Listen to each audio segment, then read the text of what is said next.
Hi, I'm Professor Carl West. The purpose of this video is to teach and demonstrate a method of possibly eliminating inflammation in your airway, as well as inflammation in the lungs. This is based on the applied lymphology research that was taught by my father, Dr. C. Samuel West, and I am the president of the Academy of Lymphology.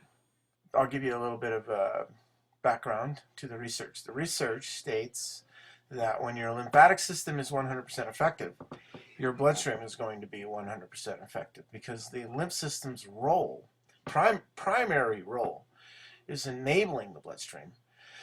And it does this because it's a vacuum. It actually pulls out, it's the only system that's capable of pulling out the blockages, or the morbidity, or the particulates that get stuck in between the cells. So it pulls out the particulates and the excess fluid goes with it.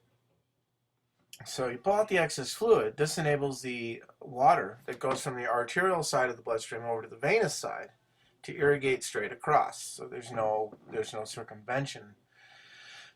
Every cell in your body can get an abundance of oxygen from the bloodstream, as well as all the nutrients that are available in the bloodstream. So as good as your bloodstream can get, that's how good it should be for all the tissues in your body, or it can be. That's how good it can be for all of the tissues in your body. Okay, in the case of asthma, people have a lot of inflammation in their airway often. So they can also have a lot of inflammation in their lungs. So I'm going to teach two different techniques. This technique right here is for the airway. So you put your chin towards the ceiling, and then you take your fingers and milk right across the front of there. And you could milk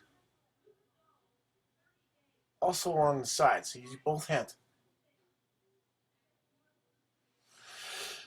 Take a deep breath whenever you do any kind of lymphatic techniques, because deep breathing is what relieves the pressure off of the thoracic duct. The lymph system's like a tree. The tree trunk is in the chest, called the thoracic duct. The fluid dumps back into the bloodstream. At the peak of inhalation, it relieves the pressure off of millions of check valves going throughout the entire body. So we do deep breathing with every single healing technique here at the Academy of Lymphology. Deep breath. Right across the top of that, I can feel it. And I know I need it because there's a little bit of pain and discomfort there. Now, if there's any kind of pain or discomfort, you know you have a little bit of the remnants of inflammation there. It's going to be chronically inflamed. So you work on it, and if there's pain there, that's okay as long as you're just compressing and everything, but don't do anything that creates more damage, okay? The pain is going to act as a stimulus that can beckon the stem cells there to the site. It'll also, it lets the body know there's a problem, so there's a feedback and response system going on there as well. Okay, so we've covered that little technique. I have people point their chin, push your chin towards the ceiling, and if you take a deep breath at the same time, it kind of even creates more stretching in there somehow, but that's for the airway. Okay, now for the lungs. The technique that I would suggest for the lungs, from common sense, not from any clinical data, which pisses off researchers. A medical researcher can't really think anything unless it comes from a lab. They're stuck with the evidence-based paradigm. Here we're operating on the process and principle-based paradigm. We take into consideration the laws of nature, the mechanisms of the body, and we can extrapolate from there the processes and how to prevent, reverse, and eliminate disease. So that's what we're operating on. We're operating on the process and principle-based paradigm. With that having been said, I have a method that I call calisthenic breathing. Calisthenic breathing is a way to what you're doing is you're primarily inhaling in one side of your lung and then the other. And the reason why we're not going to do both sides is because you only have so much room inside there for both sides to expand. But if you expand one side and more than the other, it allows for a little bit more of that expansion and a little more stretching. So you're going to do that on one side and then on the other. And the way that I'm going to do that right now is I'm going to push down on my desk. So I'll start with my left side. So I'm going to push down on my left side of my desk.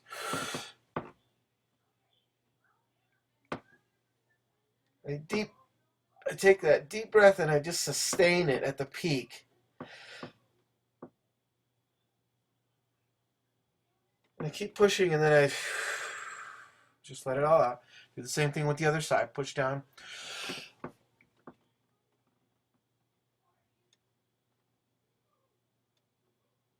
Sustain at the peak and let it out. So what I've done is I've allowed my lungs to, I've allowed one side to stretch more extensively than it otherwise could have, and that allows the alveoli to become more independent, so they're electromagnetically disassociated actually. But then also I'm allowing more stretching and activation of lymphatic vessels in the lung here, and as well as the deeper recess of my lung is actually becoming more oxygenated. Now I've also of course done the same thing on the other side.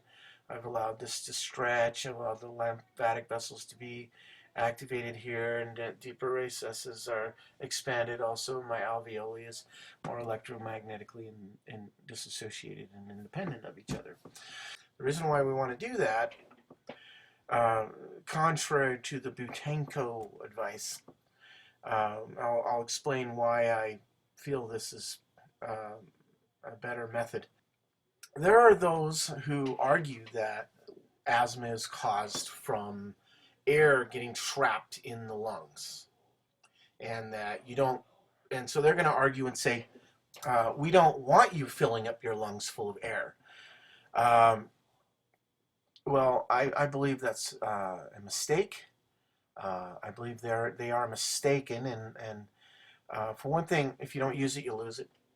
Everyone knows that. That's a true principle. So as you're using your lungs as they were intended to be used, they have to have this feedback and response. And so you're triggering, or you're at least creating a status report, so to speak. This goes into my healer's protocol that I'll be writing, my book's going to be based on. But I started off with applied lymphology, for those of you who don't know.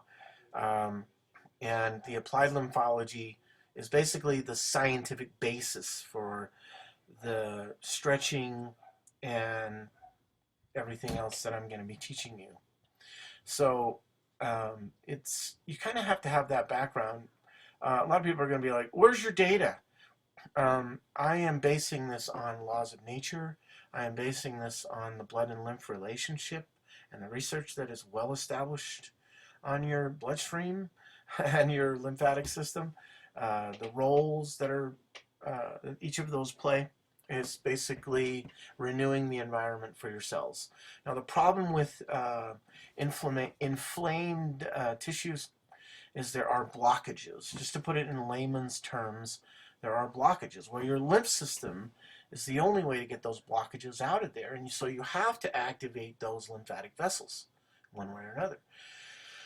It just so happens that deep breathing was proven to be the central propulsion of the entire lymphatic system, because your lungs, when they come together like that, you have this tree trunk, and it's called the thoracic duct. It's your lymph system. Your lymph system's like a tree. The tree trunk goes all the way up, and then it dumps through the subclavian vein.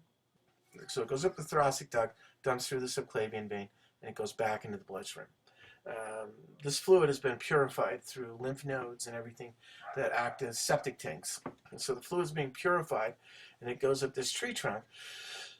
Peak of inhalation and that lymph fluid shoots like a geyser. This relieves pressure off of millions of check valves throughout all of the thousands of miles. Literally, you have thousands of miles of blood capillaries. Well, you have 10 times, or at least 4 times that many. You have 4 times that many lymphatic vessels. The lymphatic system has to pull out the particulates that get stuck in between the cells. This is all the morbidity, folks. This is the remnants of inflammation that's left behind that causes chronic inflammation. Asthma is a problem with chronic inflammation of the airway and of the lungs itself. And so you can take it or leave it. If you want to use this, if it makes sense to you, great. But you take responsibility. You take 100% full responsibility. I'm not a medical doctor. I cannot diagnose or prescribe. I am simply here to provide information that is rare. I'm here to basically shed some light on some things that can be done. If you have a problem with these kinds of exercises, you've overdone it. Don't overdo it, folks. Do it. Start off very, very small. Do these things just little by little, and you'll develop the ability. Your body will adapt every time you do a little bit of something. It's a little more than what it's normally doing, what you're used to doing. That is a trigger, and it will basically initiate adaptations, and those adaptations are going to be for your benefit.